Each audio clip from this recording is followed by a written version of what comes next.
오래된 얘기지만은 우리나라에 전에는 부모님이 연세가 많으면 고려장을 하는 그런 시대가 있었습니다. 그 시대에 한 아들이 어머니 오늘은 꽃 구경 가요 그러는 거예요. 꽃이 많이 피고 요즘쯤 되나 보지요. 그러니까 어머니가 좋아가지고 새 옷을 입고 그러기 이제 아들 등에 업혔습니다. 마을을 지나 산으로 가는데 가만히 자꾸 깊은 산 속으로 들어가는 거예요. 이때 이게 꽃구경이 아니구나. 나를 고린장하려고 산속으로 들어오는구나. 이걸 하차하고 느꼈습니다. 그때 어머니가 아무 말도 안 하고 자꾸 솔잎을 따서 바닥에다 뿌립니다. 그러니까 얻고 가는 아들이 어머니 무엇된 새 솔잎은 뿌린대요. 그러니까 아들아, 내 아들아, 너 혼자 집 찾아가기 어려울 텐데, 너 혼자 집 찾아가기 어려울 텐데 하면서 솔잎을 따서 뿌리는 자식은 부모를 버리러 가는데 부모는 그 버리는 자식 길 못 찾을까봐 이렇게 솔잎을 따 던지는 그 어머니의 마음, 그걸 우리가 어떻게 다 알겠습니까? 우리나라에 장사익이라고 하는 국악 예술인 아주 이 노래 부르고 아주 대통령상까지 탔는데 우리 잠깐 한번 동영상 한번 보고서 말씀을 전하겠습니다.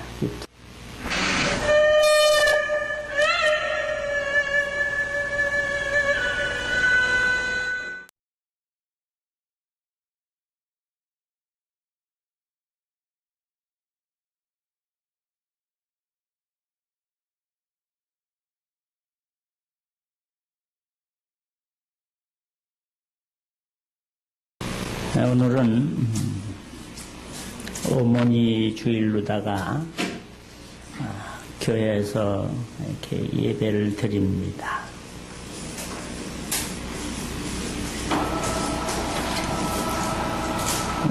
공자책에 보면은 이 요순 시대가 가장 태평한 시대였다 이런 얘기를 합니다. 그 순이 되는 임금이 어렸을 때에 일찍이 어머니를 잃었습니다.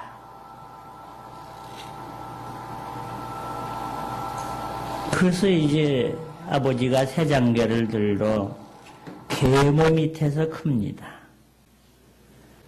근데 어떻게나 순이를 구박을 하는지 못되게 얘기를 해서 아버지도 순을 미워하고 이렇게 자꾸 때리고 아버지한테도 혼나는 거예요. 한 번은 그 이복 동생, 새엄마가 난 동생하고 겨울에 묘감으로 갔다가 그냥 그 물살에 동생이 빠져 죽었습니다. 이때 순이 덩어리 없고 집에까지 왔는데 일부러 동생을 빠뜨려 죽였다고 누명을 뒤집어 씌워가지고 많이 매를 맞습니다.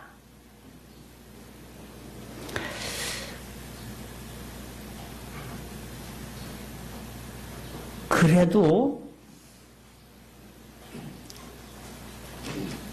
말 대답을 안 했다는 거지요.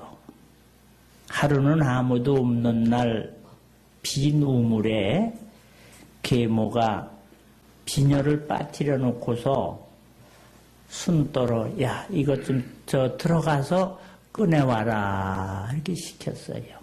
그 빈 우물에 들어갔는데 그때 하인들을 시켜가지고 흙을 파묻어 버리라. 그래서 하인들은 그냥 흙으로다가 우물을 메웠어요.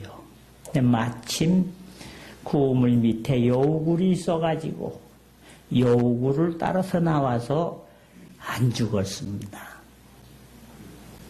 그래도 아버지한테 이르지를 않았다는 거예요.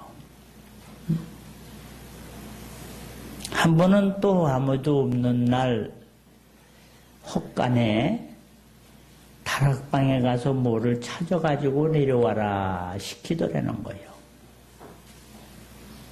그래서 이 순이가 헛간 유다락에 올라간 데 밑에서 불을 싸질러 버렸습니다. 계모가. 그 무티게 할 수가 없는데 마침 거기 삿갓이 걸려있는 게 2개가 있어서 삿갓을 양짝 손으로 잡고 내려뛰는 바람에 안 죽었다는 거예요. 그래도 계모가 나를 이렇게 죽일란다고 말을 안 했다는 거지요. 왜냐? 나를 미워하지만 어머니로 들어온 사람이고 우리 아버지를 봉양하는 사람인데 어머니를 나쁘게 얘기할 수가 없어서 입을 다물고 있었다. 이때 요임금이 자 그런 사람이 있다니 그런 사람이 임금이 돼야지 되겠다. 그래서 자기 아들들 다 제쳐놓고 순을 후임자로 삼아서 그래서 춘추 전국시대 요순 임금 때가 가장 평화롭고 백성들이 태평하게 살았다 하는 그러한 기록이 있습니다.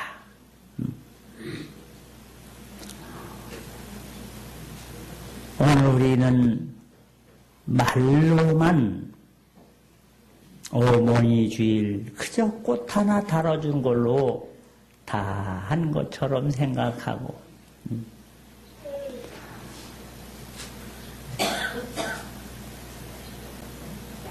정말 어머니 아버지의 그 사랑은 바로 하나님의 사랑입니다. 성경은 얘기합니다. 신명기 5장 16절 너는 너의 하나님 여호와의 명한 대로 따라서 합시다. 내 부모를 공경하라. 이 하나님의 명령이시고 계명이시고 또 우리의 살아갈 도리를 말씀합니다.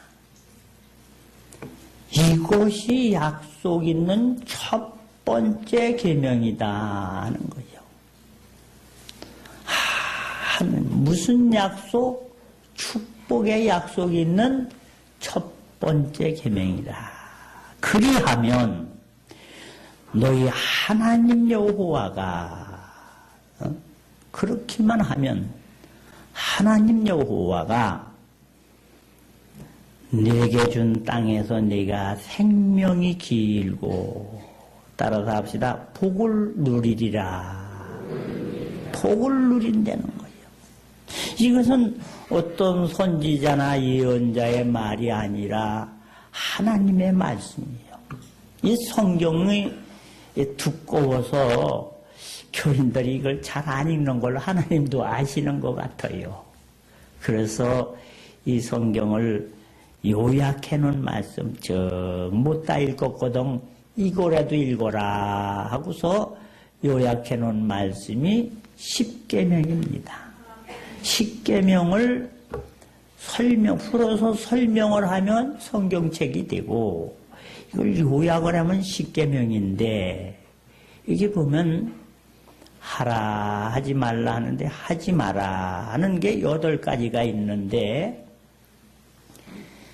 살인하지 마라, 뭐 도둑질 하지 마라, 뭐 탐내지 마라. 근데 하지 말라는 게 8가지고 하라는 게 딱 2가지가 있다 이 말이에요. 그 하라는 2가지는 뭐냐?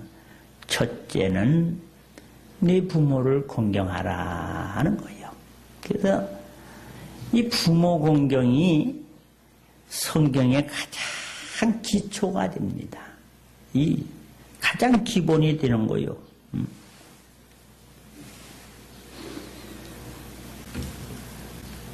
그런데 요새 부모님을 좀 귀찮게 생각하고 좀 짐스럽게 생각을 하고 부담돼. 그래 이 카카오톡에 보면은 말이요. 성장하는 이 부모에 대한 가치를 못하게 썼나. 국민의 깨들은 이렇게요. 오늘 엄마 아빠한테 혼났다. 이렇게 쓴다는 거예요. 엄마 아빠한테 혼났다. 근데 중고등의 깨들은 쓴 게 뭐냐면 오늘 엄마 아빠하고 싸웠다. 이렇게 썼네. 근데 대학생들 카카오톡 보면 오늘 어머니를 야단쳤다. 이렇게 한다는 거예요. 나이를 먹을수록 부모를 점점 무시하는 거죠. 부모를 야단친다는 거예요.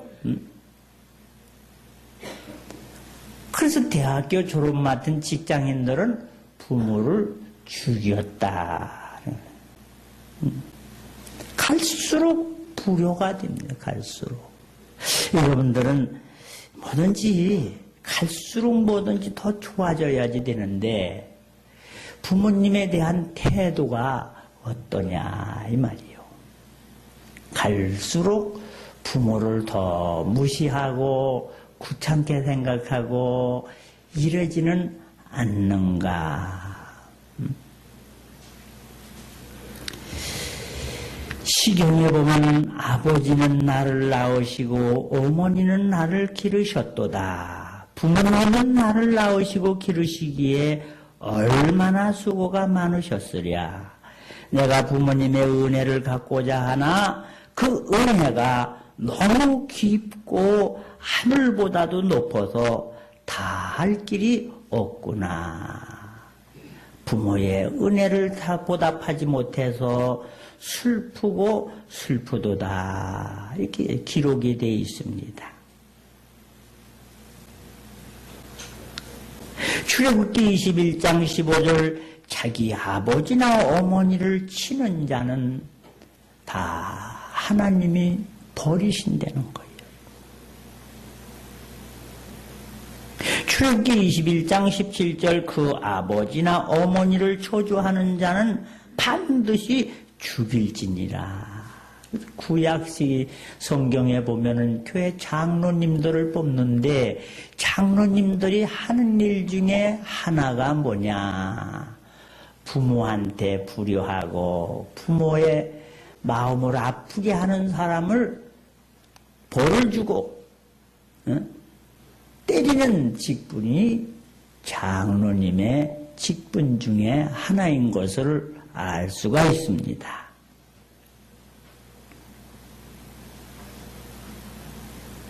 자기의 아버지를 조롱하며 엄히 순종하기를 싫어하는 자의 눈은 골짜기의 까마귀에게 쪼이고 독수리 새끼에게 먹히리라. 아버지 어머니를 조롱하거나 순종하기를 싫어하는 사람은 객사한다 이 말입니다. 나가서 적는 잠언서 20장 20절 자기의 어머니나 아버지를 무시하는 사람은 등불이 유한 중에 꺼짐을 당하리라. 배란간 앞길이 콱 맥혀버린다는 거예요. 앞길이, 앞날이 맥힌대, 앞날이. 갑자기 앞이 깜깜해져가지고 분별을 못하는 하나님의 진노가 머리 위에 따라다닙니다. 그러나 어머니 아버지를 순종만 하는 것이 아니라 오늘 기쁘시게 하는 자에게는 따라서 합시다. 땅에서 잘 되고 장수하리라. 오늘 나오신 분들은 잘해가지고 뭐든지 세상에서 잘 되고 건강 장수한 복을 받으시길 주의 이름으로 축원합니다. 마땅한 거란 말이요. 마땅하고 당연한 것인데도 이 말씀대로 살면 세상에 잘 된다 이 말이요. 장수한다 이 말이요. 우리가 정말 어버이 주일을 맞아서 가만히 성경에 보세요. 룻을 보세요. 홀로 되신 어머니, 남편도 없고, 야, 네가 신랑이 있냐? 젊은 나이에 청춘 과부가 돼서 살 수 없지 않냐? 신랑을 해서 시집을 가거라. 이렇게 어머니가 참 큰 어머니도 배려를 많이 하는 거지요. 그럴 때 이 며느리가 뭐라니까? 어머니, 그런 소리 하지 마세요. 이 늙은 어머니를 혼자 놔두고 나살갔다고 가는 그런 소리 하지 마세요.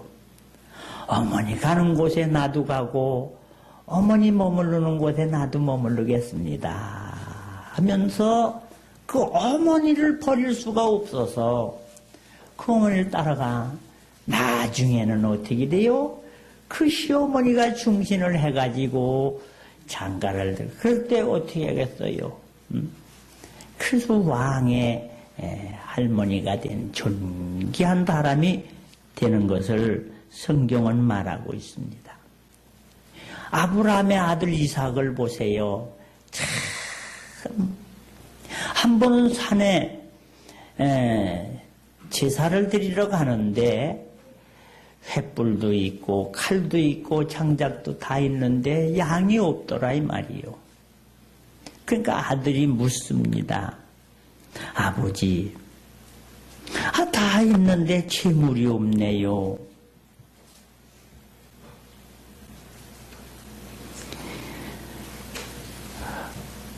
이삭이 가로되 불과 나무는 있거니와 번제할 어린 양은 어디 있나이까? 그때 네가 재물이다. 그래도 도망가거나 내빼거나 따지지 않고 그 순종을 했더니 그 죽음의 자리까지 순종을 해. 장가 들을 때도 보세요.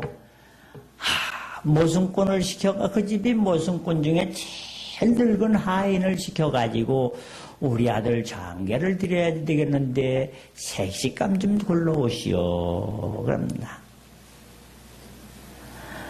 아니 그 왜 아들 며느리를 그 늙은 하인한테 골라오라고 말할까? 여기에 의미가 깊어요. 왜냐하면 인생을 많이 산 사람이 사람을 볼 줄 아는 눈이 열려있다 이 말이요.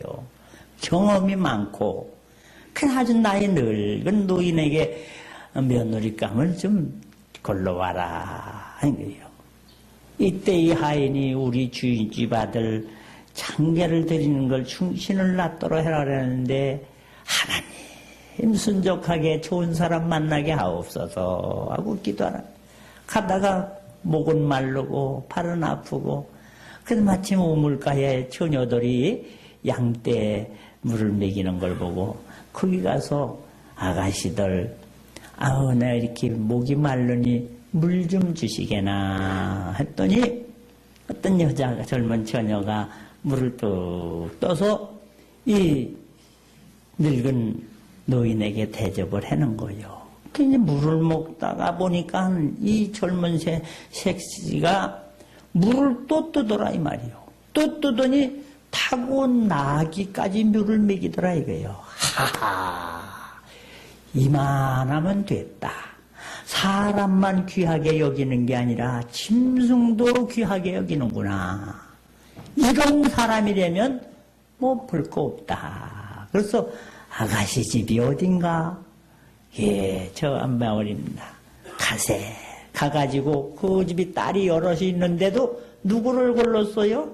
그 물 떠주고 짐승까지 돌본 이 사람을 우리 주인집 아들에게 주세요 해서 장계 들은 게 이삭의 아들이요.